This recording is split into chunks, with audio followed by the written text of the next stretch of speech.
Hello everyone. तर आज आपण बघतोय test of significance for ratio of variances. तर इथं आपल्याला काय करायचं आहे, एफ टेस्ट आपल्याला अप्लाय करायची आणि आपल्याला चेक करायचं आहे की whether the variances are equal or not. बरोबर, म्हणजे यातलं तुमचं टेस्ट स्टॅटिस्टिक काय असणार आहे, तर एफ असणार आहे. आणि त्याची व्हॅल्यू कशी डिटरमाइन करायची, तर सॅम्पल 1 जे दिलेलं असेल त्याचा व्हेरियन्स डिवायडेड बाय सॅम्पल 2चा व्हेरियन्स. बरोबर, एच नॉट बाय डिफॉल्ट दोन्ही इक्वल आहेत असं आपण अज्युम करून चालणार आहे, दोन्ही पॉप्युलेशनचे व्हेरियन्सेस. H1 म्हणजे एक कुठला तरी दुसऱ्यापेक्षा मोठा आहे असं आपण अज्युम करून चालणार आहे. त्यानंतर लेवल ऑफ सिग्निफिकन्स जो की अल्फा आहे तो तुम्हाला दिलेला असेल. ओके, ती व्हॅल्यू तिथे मेन्शन करायची. एफ स्टॅटिस्टिक्स फाइंड आउट करायचं आहे, एफची व्हॅल्यू फाइंड आउट करायची by the given sample व्हेरियन्सेस.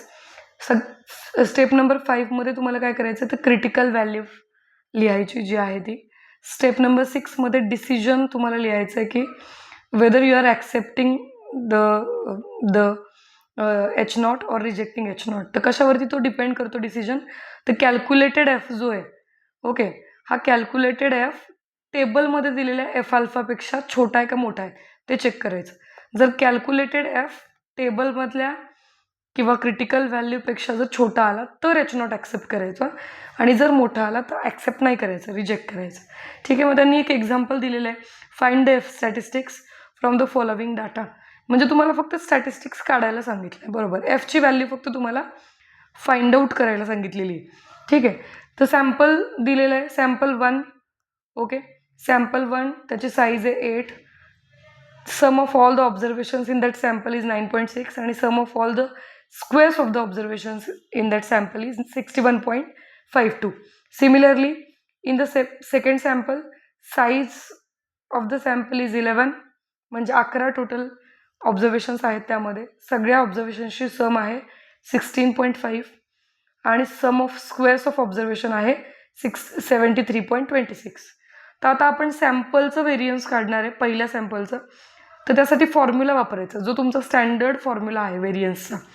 Okay, 1/n summation x square minus x bar square is equal to 1/8. Values टाकून घ्या. एनची व्हॅल्यू 8 आहे पहिल्या सॅम्पलसाठी. समेशन एक्स स्क्वेअर 61.52 आहे. समेशन एक्स 9.6 आहे. डिवायडेड बाय एन का केलेलं आहे, कारण आपल्याला एक्स बार काढायचं. एक्स बार म्हणजे काय, sum of all the observations x divided by total number of observations. तर इव्हॅल्युएट केल्यानंतर आहे असं कॅल्सीमध्ये जरी टाकलं हे एक्सप्रेशन तरी आन्सर मिळून जाईल. पण मी इथं सिम्प्लिफाय केलं आहे. समेशन एक्सची व्हॅल्यू मी 9.6 घेतलेली आहे, एनची व्हॅल्यू 8 घेतलेली आहे. पुढच्या स्टेपला काय केलं आपण, 61.52ला 8ने डिवाईड केलं तर मिळालं 7.69. त्यानंतर 9.6/8 मिळालं 1.2, त्याचा स्क्वेअर. ओके, सो अशा पद्धतीने आपल्याला S1 स्क्वेअर जो आहे तो मिळालेला आहे 6.25. नाव S2 square is equal to 1/11. Second sample जे आहे त्याच्यातली साईज किती आहे, 11 आहे. बरोबर, आणि समेशन एक्स स्क्वेअर किती आहे, 73.26.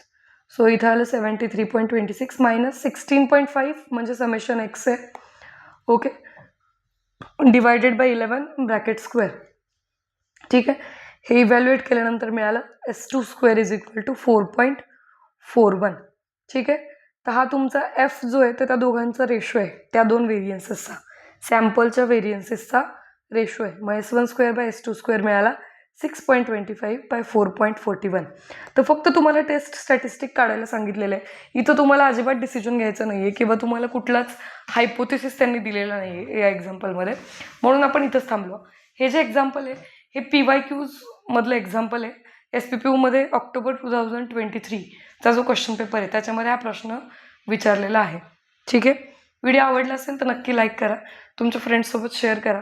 चॅनलच्या डिस्क्रिप्शन बॉक्समध्ये जो व्हॉट्सअप ग्रुप दिलेला आहे प्रोबॅबिलिटी स्टॅटिस्टिक्सचा तो नक्की जॉईन करा. त्यावरती मी तुमचे सोल्युशन्स जे आहेत वेगवेगळ्या प्रॉब्लेम्सचे ते पोस्ट करत असते. आणि बेल आयकॉन प्रेस करायला विसरू नका. थँक्यू.